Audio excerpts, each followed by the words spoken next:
a MIDI controller is going to be one of the really important parts of gear in your home studio. Now, MIDI controllers come in a wide variety of different formats and are designed to meet a huge variety of budget points. Now, you'll find that there'll be MIDI control keyboard, MIDI controllers that are drum pads for finger drumming, that are keyboards, like the one we're going to be looking at here, that are a bank of faders, which are designed to control the faders in a DAW. They're really designed in a wide variety of formats, and you want to choose one that's perfect for you. Kind of really do some shopping and see which one meets your needs. That said, a MIDI control keyboard, like a piano keyboard type of input, is pretty much essential, and I think that's going to be one of the ones that you're really going to want to purchase. The MIDI control keyboard I have here is very simple, and it's so simple it's what we call class compliant, which actually is quite nice in that this can plug right in and just work right away. No drivers are necessary. A larger keyboard with more functions, with the drum pads, more faders, bunches of encoders, and pressure sensors will usually require a small piece of software called a driver that tells the computer how to communicate with that device.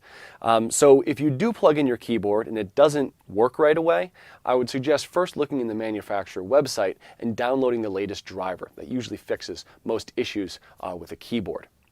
Now, the MIDI specification does have its own type of cable. It's a 5-pin DIN cable designed specifically for MIDI, but we don't really find ourselves using them much anymore. Instead, the MIDI controller keyboards attach to our computer with USB, which is nice high speed and also kind of announces itself in this nice handshaking function where the computer immediately recognizes what's connected to it, which we didn't have with MIDI cables. Also, with USB, communication is bidirectional. It goes from the keyboard out to the device and from the device to the keyboard. MIDI would require 2 cables to have that bidirectional functionality. I'd like to point out some of the important principles and characteristics of this keyboard controller. And the first thing we notice is it does have about 2 octaves of keys, and if you want to go outside those 2 octaves, there's a nice octave button to jump up and down. And one of the downsides of a device this big is it's hard to play kind of large chords or use both hands at once, but the octave function can make it a little more nimble. The next thing we'll notice, and we see this often on keyboard controllers, is that we have a pitch bend and a mod wheel. And the pitch bend is a kind of larger knob that snaps back to its middle state. And it really is designed to control the pitch of the patch that you're currently controlling.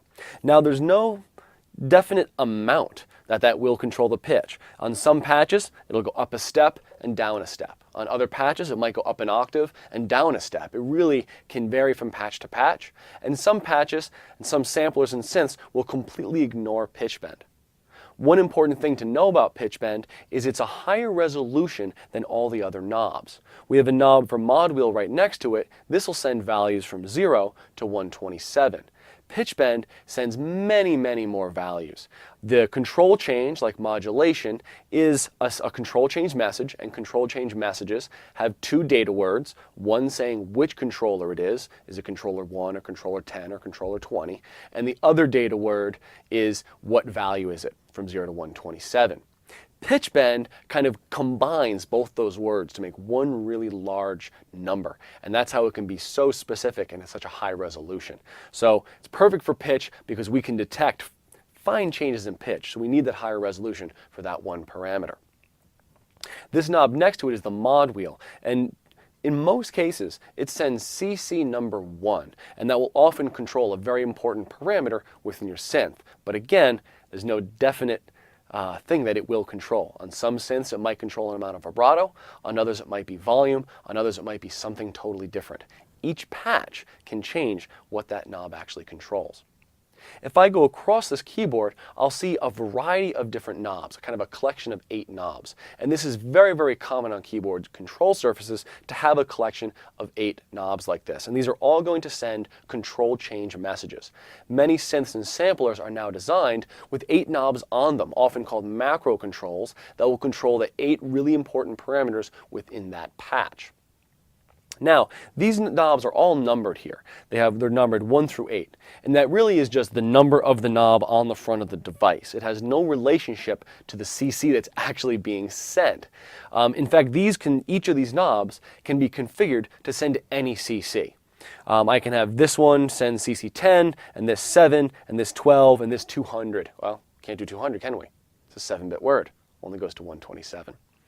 So if we turn this knob, we'll see that it has a range from 0 up to 127. And that's the max. And we have 127 possible different knobs. There are many ways that we could adjust which one of these knobs is sending which control change message. Very often, on the outside of the device itself, there'll be some kind of advanced function that can be used to really control what this device is actually sending. I could configure this to send CC1, I could configure it to send CC4 by using the advanced functions that are kind of written above the keys, and many devices will have something like that.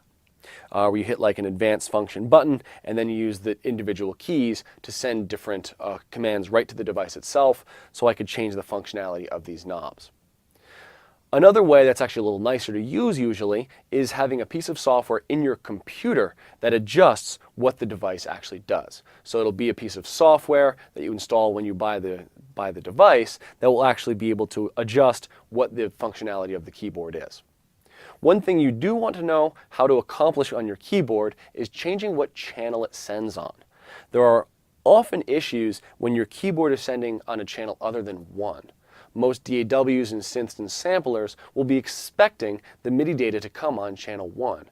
But if your controller gets set up to send on a different channel, then you might find the DAW or the synth or sampler not to respond as expected. So I would suggest you take a moment, if you do own a controller, to kind of look through the manual and see what the different functionalities are and how you can adjust it. There are many other great functionalities like velocity curve, which you can adjust for your kind of playing style. And aftertouch curve, for how hard you have to push on the keyboard before it'll respond. So those kind of parameters are great and allows you to kind of customize the device to your needs. So I would suggest go through your manual, just explore it a little bit and see how you can adjust the parameters on the device itself.